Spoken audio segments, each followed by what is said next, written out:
Nah, kemudian di mahasiswa kita lakukan yang sama.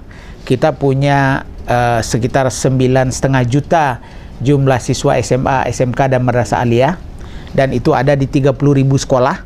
Nah, sementara di kampus ini ada kira-kira 3.200 perguruan tinggi, mulai dari akademi komunitas, kemudian politeknik, sekolah tinggi, institut sampai universitas. Ada 6 juta mahasiswa yang kita secara bertahap menjangkau mereka dengan melatih sebagian dari mereka menjadi pendidik sebaya, dan yang agak canggih-canggih kita jadikan konselor sebaya. Nah, kemudian kita masuk kepada calon pengantin. Ada 2,5 juta pasangan baru setiap tahun di Indonesia, dan kita berharap ini disentuh sehingga dia mulai paham bagaimana kapan menentukan kehamilan pertama, kalau memang hamil dulu bagaimana agar keluarganya mengerti pengasuhan, memperhatikan gizi. Karena itu kita punya program Bina Keluarga Balita bagi pasangan-pasangan yang memang merencanakan punya anak, dan sampai nanti usia 1000 hari pertama kehidupan sampai balita.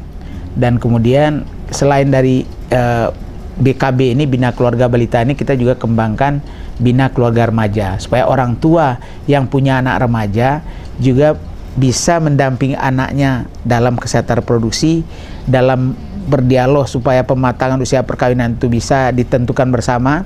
Kadang-kadang orang tuanya lebih konservatif, anaknya yang memberikan wawasan, akhirnya orang tuanya, dan sebaliknya. Nah, mudah-mudahan dengan cara itu kita bisa menjangkau sekitar, harapan kita sekitar 65% dari 47 juta pasangan usia subur di Indonesia. Itu harapan kita. Ada hambatannya nggak? Hambatannya banyak, ya kan? Hambatan pertama tentu adalah karena otonomi dan desentralisasi ini, cara kita bekerja tidak lagi secepat yang dulu, karena kebijakan nasional belum tentu dipahami sama oleh provinsi. Ada 34 provinsi, dan kalau sudah sepakat pun nasional dengan provinsi belum tentu sama prioritasnya di 511 kabupaten kota. Jadi kita terpaksa merayu-rayu, memberikan sosialisasi, menjelaskan tentang penting program ini kepada 511 kabupaten kota ini. Nah, kenapa? Karena mereka pada akhirnya yang menentukan pelayanan di lapangan. Karena yang namanya kader kita, kader KB itu sekarang di bawah Pemda. Yang namanya petugas lapangan keluarga berencana itu di bawah Pemda. Nah, kalau Pemdanya kurang perhatian, jumlahnya makin menurun. Saat ini tinggal hanya sekitar 40% lagi ya yang tinggal. Dan kemudian kesejahteraannya, dan kemudian dukungan pembiayaan. Yang kalau Pemdanya kurang perhatian, maka kurang pembiayaan. Tapi kita bersyukur sudah cukup banyak sekarang Pemda-Pemda yang memberikan perhatian yang cukup besar. Tapi itu bertahap.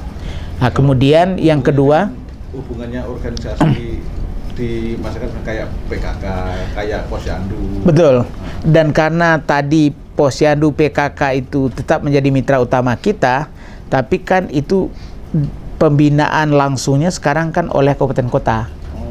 Nah, jadi kita selalu mengingatkan kepada mereka betapa pentingnya jajaran kesehatan, jajaran keluarga berencana itu bekerja erat dengan PKK dan Posyandu itu. Karena titik-titik terdepannya itu untuk menjangkau keluarga adalah di Posyandu, dan itu dilakukan oleh kader-kader PKK.